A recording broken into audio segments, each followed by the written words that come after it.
bagi Bapak Ibu, saudara-saudari kasih dalam Tuhan, kita patut mengucap syukur kepada Tuhan atas semua berkat yang Tuhan telah berikan pada kita, karena Tuhan telah menyertai kita sepanjang satu hari ini, dan pada saat ini kita akan sama-sama untuk merenungasi dari firman Tuhan.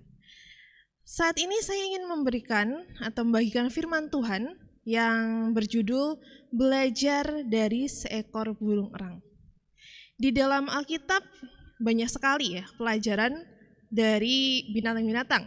Contohnya seperti semut, domba, ataupun lain sebagainya. Namun pada saat ini saya akan berbicara atau membawakan firman Tuhan mengenai seekor binatang yaitu burung elang. Ada berbagai hewan yang mungkin jauh lebih menarik daripada seekor burung elang. Tapi saat menyaksikan burung elang terbang melintasi langit, itu adalah sebuah pemandangan yang indah. Elang benar-benar tampak kuat dan anggun.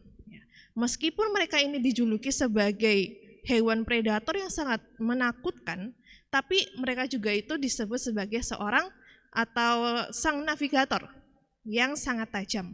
Oleh karena itu tidak heran negara Amerika Serikat ini memilih elang, yaitu elang botak menjadi lambang negara mereka. Dan bahkan Musa sendiri menyamakan Allah ini dengan burung elang melalui kata-katanya kepada bangsa Israel yang dikatakan di dalam kitab Ulangan 32 ayat yang ke-11 sampai 12. Sana dikatakan, laksana Raja Wali menggoyang bangkitkan isi sarangnya, melayang-layang di atas anak-anaknya, mengembangkan sayapnya, menampung seekor dan mendukungnya di atas kapaknya, demikianlah Tuhan sendiri menuntun dia. Dan tidak ada Allah asing menyertai dia. Nah, kalau kita perhatikan di sini ada perbedaan sudut pandang dari Musa dengan budaya-budaya atau negara lainnya dalam melihat burung elang. Kalau negara lainnya melihat elang ini adalah lebih berfokus kepada kekuatan dan juga keperkasaan burung elang. Namun di sini Musa fokus kepada kelemah lembutannya. Yang kita tidak ketahui dari seekor burung elang ternyata adalah sebuah metafora yang melambangkan tentang kasih Tuhan. Nah, pada saat ini kita akan belajar beberapa pelajaran iman yang bisa kita petik dari burung elang ini. Yang pertama yaitu lemah lembut. Kalau pada umumnya burung elang ini digambarkan sebagai burung yang kuat, burung yang ulet, ya, mempunyai penglihatan yang tajam, terbangnya cepat, cerdas dan juga setia. Namun yang tidak kalah pentingnya, sisi dari burung elang ini adalah kelemah lembutannya. Kelemah lembutan kepada anak-anaknya. Nah, burung elang ini adalah kawanan pemangsa, namun hatinya memiliki sisi kelemah lembutan. Nah, bagaimana bisa? Kita bisa lihat bagaimana mereka memelihara dan merawat anak-anak mereka. Selama masa inkubasi, salah satu induk dari elang ini akan tetap berada di sarang. Ya, mereka akan memberikan kehangatan, mereka juga memberikan perlindungan kepada anak-anaknya. Sementara induk yang lainnya berburu dan mengumpulkan persediaan. Dan sana juga dikatakan bahwa mereka itu mengawasi keamanan sarang dari jarak dekat. Nah, seperti burung yang berkepak-kepak melindungi sarangnya, demikianlah Tuhan semesta alam akan melindungi Yerusalem. Ya, melindungi dan menyesatkannya, memeliharanya, dan menjauhkannya celaka yang akan memenuhi segala keperluanmu menurut kekayaan dan kemuliaannya dalam Kristus Yesus, dan tidak akan membiarkan engkau dan tidak akan meninggalkan engkau. Nah, ini adalah pelajaran pertama yang bisa kita ambil dari burung elang ini. Yang kedua, burung elang ini adalah seekor burung yang pembela. Ya, elang ini adalah burung yang memiliki pertahanan yang kuat. Saat predator lainnya yang bahkan lebih kuat daripada yang mencoba untuk mencuri sarangnya, mengambil anak-anaknya ataupun mengambil makanannya, elang ini akan berusaha sekuat tenaga untuk melawan dan melindungi apa yang menjadi miliknya. Nah, Alkitab mengajarkan kepada kita bahwa Tuhan ini adalah seorang pembela. Ya, kita bisa baca di dalam Mazmur 46 ayat yang pertama. Dia adalah batu karang dan keselamatan kita. Bahkan di tengah bahaya, kita bisa merasa nyaman. Karena apa? Karena Dia atau Tuhan itu selalu melindungi dan menjaga kita, anak-anaknya.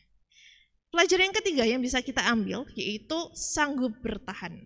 Nah, induk elang ini biasanya sangat jarang ya kembali ke sarangnya dengan membawa lebih sedikit makanan. Kenapa? Karena saat mereka kembali ke sarang, mereka akan berusaha untuk meruntuhkan garis kenyamanan di sarangnya. Untuk apa? Hal ini dilakukan untuk mengajarkan anak-anaknya supaya mereka melatih sayap-sayapnya.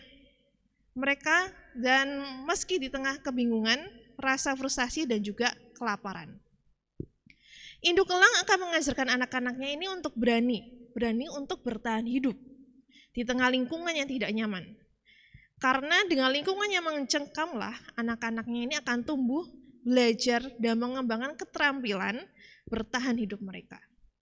Meskipun tindakan yang dilakukan burung elang ini terlihat sangat kejam ya, tapi inilah tindakan kasih sayang yang dimiliki seekor elang terhadap anak-anaknya. Mereka percaya bahwa tanpa kemampuan untuk bisa terbang, anak-anak ini tidak akan mampu bertahan dan berkembang. Tapi saat elang-elang ini lulus dari tes tersebut, induknya ini akan memberikan satu penghargaan yang sangat besar, yaitu karunia untuk terbang dengan sebebasnya. Dan pelajaran yang terakhir yang bisa kita ambil dari burung elang ini adalah mereka berani untuk melakukan sebuah transformasi. Nah, seperti kita tahu bahwa elang ini merupakan jenis unggas yang mempunyai umur yang paling panjang di dunia. Mereka bisa mencapai umur 70 tahun. Namun, di sini dikatakan untuk mencapai umur tersebut, umur 70 tahun ini, elang itu harus membuat sebuah keputusan yang sangat besar, yaitu di saat mereka berada di usia 40 tahun. Saat usia 40 tahun ini, cakar mereka ini akan mulai untuk menua, paruh itu menjadi panjang, dan membengkok hingga hampir menyentuh dada mereka. Sayapnya menjadi sangat berat, karena bulunya telah tumbuh lebat dan tebal, sehingga itu menyulitkan mereka untuk bisa terbang. Nah, saat itu semua yang terjadi, hanya ada dua pilihan yang mereka bisa ambil, yaitu menunggu kematian mereka, atau yang kedua, menjalani transformasi yang menyakitkan selama 150 hari. Nah, bisa kita bayangkan ya, saat mereka melakukan transformasi itu, ia harus berusaha sekuat tenaga untuk terbang ke atas puncak gunung, untuk kemudian membuat sarang di tepi jurang, berhenti dan tinggal di sana selama proses berlangsung. Nah, yang mereka lakukan di sana, yang pertama, mereka harus mematokkan paruhnya pada batu karang, sampai paruh tersebut terlepas dari mulutnya, kemudian menunggu tumbuhnya paruh yang baru. Lalu dengan paruh yang baru tumbuh itu, ia harus mencabut satu persatu cakar-cakarnya. Dan ketika cakar yang baru itu sudah tumbuh, ia akan mencabut bulu badannya satu persatu. Nah, itu adalah satu proses yang panjang dan juga sangat menyakitkan bagi burung elang. 5 bulan kemudian, bulu-bulu yang baru tumbuh sempurna, itu akan tumbuh dengan sempurna. Ia akan mulai dapat terbang kembali. Dengan paruh dan cakar yang baru, ia akan mulai menjalani 30 tahun kehidupan barunya dengan penuh energi. Nah, di dalam kehidupan kita, kadang kita juga harus melakukan suatu keputusan yang besar. Keputusan yang besar untuk memulai sebuah proses pembaruan. Berani membuang kebiasaan-kebiasaan lama yang memikat dan melekat kuat, meskipun itu adalah sesuatu yang menyenangkan dan membuat kita terlena. Hanya bila kita bersedia melepaskan beban lama, membuka diri untuk belajar hal-hal baru, kita mempunyai kesempatan untuk mengembangkan kemampuan kita yang terpendam, mengasah keahlian kita sepenuhnya dengan menatap masa depan dengan penuh keyakinan. Tantangan terbesar untuk berubah ada di dalam diri kita sendiri. Mari kita menjalani dengan penuh semangat pembaruan. Iman bagi orang Kristen ibarat sebagai seekor elang, yaitu kunci utama untuk bisa bertahan hidup dan berkembang. Alkitab mengajarkan kita bahwa mereka yang berharap kepada Tuhan akan melayang di atas sayap seperti burung elang, yaitu terdapat di dalam Yesaya 40 ayat 31. Bagi kita Kita terbang seperti seekor burung adalah sebuah janji akan belas kasih dan kemurahan Tuhan atas kita. Dia adalah Tuhan yang mengenal dan bahkan tahu nama kita dan tak sekalipun akan meninggalkan kita. Demikianlah firman Tuhan yang bisa saya bawakan, ya, kiranya melalui pelajaran dari elang ini bisa menginspirasi bagi kita untuk kita bisa lebih lagi, ya, lebih lagi untuk berani menjadi seorang pembela yang sanggup bertahan dan melakukan sebuah transformasi menuju hal yang baik. Terima kasih, Tuhan memberkati kita semua.